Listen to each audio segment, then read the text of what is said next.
சக்கர சரித்திரம். அந்த புத்தகம் எங்க கிடைச்சது தேசிகரே? திரிபுர சுந்தரியோட ஜென்ம ரகசியம் எனக்கு தெரியும்னு அன்னையிலிருந்தே என்கிட்ட சொல்லிக்கிட்டு இருக்கீங்க. ஆனா இதுவரைக்கும் என்கிட்ட வாயை திறக்கவே இல்லை. நீங்க சொன்ன அந்த ரகசியம் என்னங்கிறது எனக்கு நல்லாவே தெரியும்.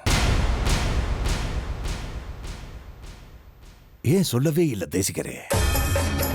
பல வருஷமா நீங்க என் கூடவே இருக்கீங்க. உப்பு தின்ன வீட்டுக்கு துரோகம் பண்ண நினைக்கிறீங்களே, ஒரு தடவையாவது இந்த விஷயத்தை என்கிட்ட சொல்லணும்னு உங்க மனசுல நினைக்கவே இல்லையா? அவன் அழகா தப்பிச்சு வருவான். உன் வேலை என்னவோ அத மட்டும் பாரு. புதக்குழியா இருக்கிற பாதைக்கு போக வேண்டாம்னு சொல்றேன். நீங்க கேட்க மாட்டேங்கிறீங்களே. எல்லாத்துக்கும் கடைசியா ஒரே ஒரு வார்த்தை சொல்றேன் அத்தை. தெய்வம் கொடுக்கறத யாராலையும் தடுக்க முடியாது. தெய்வம் கொடுக்க மறுக்கிறத யாராலையும் கொடுக்கவும் முடியாது. தங்கதுரைக்கான தண்டனை ஆண்டவனோட கைவசம் தயாரா இருக்கு. முடிஞ்சா நீங்க காப்பாத்திக்கோங்க.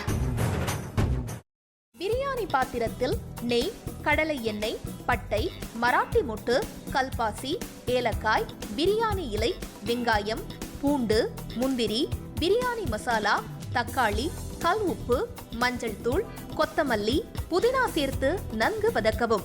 பின்னர் மட்டன், தயிர், சிறிது தண்ணீர் ஊற்றி கலந்து அதனுடன் சீரக சம்பா அரிசி சேர்த்து கொதித்த பின் பச்சை மிளகாய், புதினா சேர்த்து இறுதியாக தம் போட்டு இறக்கினால் சுவையான கொங்கு நாடு வெள்ளை மட்டன் பிரியாணி தயார்.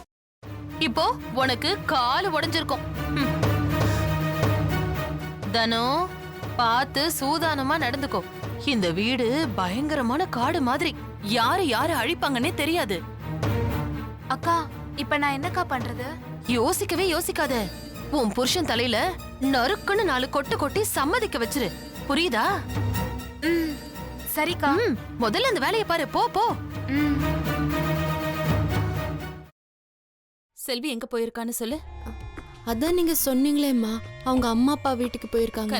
அப்படிதான் சொல்லணும். சரி, சந்தோஷ்க்கு லெமன் டீ கொடுத்துட்டு உடனே வந்துடணும். புரிஞ்சுதா? சரிங்க. போ. எப்படி? ஐயோ, உனக்கு கிரிமினல் மைண்ட் இல்லடி, நீயே கிரிமினல் தான் என் தங்கம். ஒரு நிமிஷம்.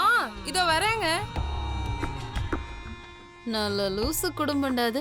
என்ன சொன்னாலும் நம்புதுங்க.